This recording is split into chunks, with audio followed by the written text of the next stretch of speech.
You think about them first thing in the morning, before your feet even touch the floor, before the world has fully arrived. Their name is already there. Quiet, steady, impossible to ignore. And what you may not realize is that this kind of thinking, this daily returning to one person, is not random. It is not weakness. It is not obsession. Something deeper is happening, and psychology has a name for it. There is a reason you cannot simply decide to stop. You have tried, haven't you? You have told yourself to move on, to focus, to fill the hours with something else. And for a while, maybe it works. But then a song comes on, or the light falls a certain way in the late afternoon, and there they are again. This is not your mind failing you. This is your mind telling you something true, something it has already decided matters. Psychology shows us that when a person occupies your daily thoughts with this kind of quiet persistence, it is because a deep emotional bond has formed at a level that logic simply cannot reach. Your feelings are not dramatic, they are not inconvenient, they are real and they are valid. And there is an entire explanation for why this is happening inside you. And perhaps more surprisingly, what may be happening inside them. Sign 1. The mirror effect is active between you. When you think about someone this consistently, psychology tells us something extraordinary. Your nervous system has begun to treat that person as emotionally significant at a biological level. Your brain has essentially built a neural pathway back to them. Every time you think of them, that pathway gets stronger, more traveled, more automatic. But here is what makes this even more remarkable. Emotional attunement is rarely one-directional. Research in interpersonal neuroscience suggests that people who share a deep emotional connection can experience what is called mirrored activation, where one person's internal emotional state unconsciously echoes in the other. So when you are lying awake replaying a memory of them, there is a real possibility that somewhere in their world, something has stirred in them too. Not magic, not coincidence, just the quiet, invisible language that runs between two people who have truly touched each other's lives. Sign 2. Your subconscious is holding something unfinished. The mind does not obsess over things that are complete. Think about that for a moment. When something is resolved, when a chapter is truly closed, the brain files it away and moves forward. But when something remains open, uncertain, unspoken, the subconscious keeps returning to it the same way your tongue finds a sore tooth. It is not punishing you. It is trying to process something that has not yet been resolved. If you find yourself thinking about this person every single day, your subconscious is signaling that there is still something alive in this connection, something unfinished, something that has not been given its proper ending or its proper beginning. You are not stuck.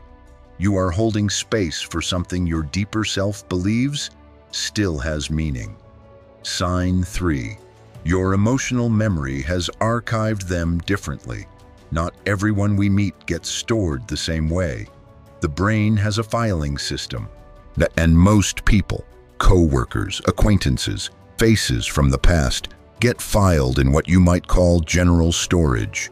But certain people get archived in an entirely different part of us. Psychologists call this an emotionally encoded memory. A memory that carries not just facts, but feelings, physical sensations, a specific quality of aliveness. When someone is encoded this way, thinking about them does not feel like remembering. It feels like arriving somewhere.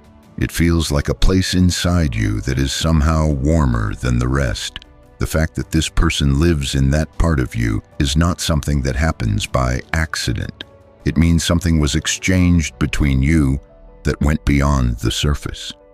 Something that registered as deeply meaningful at a level you may not even have words for. Sign 4. Your intuition is picking up on something real. Psychology and ancient human wisdom agree on this. We are far more perceptive than we consciously know. Your body reads signals your conscious mind has not yet processed. The way someone looked at you once. The way a conversation ended but somehow did not feel over. A pause, a hesitation, something unsaid that you felt in your chest before you could name it. If you think about this person daily, part of what is driving that is almost certainly your intuition. A deep, quiet knowing that the story between you is not finished. There is a reason some connections feel like they are pulling at you from a distance. It is not delusion, it is perception. Your emotional radar has picked up something and it is refusing to let it go until you pay attention. By sign 5, your heart has chosen them at a level beneath your control. This is perhaps the hardest one to sit with, but also the most important. There is a level of human emotional bonding that exists entirely outside conscious choice. You do not decide to love someone the way you decide what to eat for breakfast. It happens in the deep architecture of who you are, shaped by your history, your longings, your particular way of seeing the world. When you think about someone every day without deciding to, when their absence is something you feel rather than just notice, your heart has already made a declaration that your mind is still trying to catch up with. Some people believe this kind of bond carries something almost fated about it, that certain connections are written into us before we fully understand why. Whether or not you believe in destiny, one thing is undeniable. Not everyone receives this from you. Very few people in an entire lifetime are thought of this way, and that matters.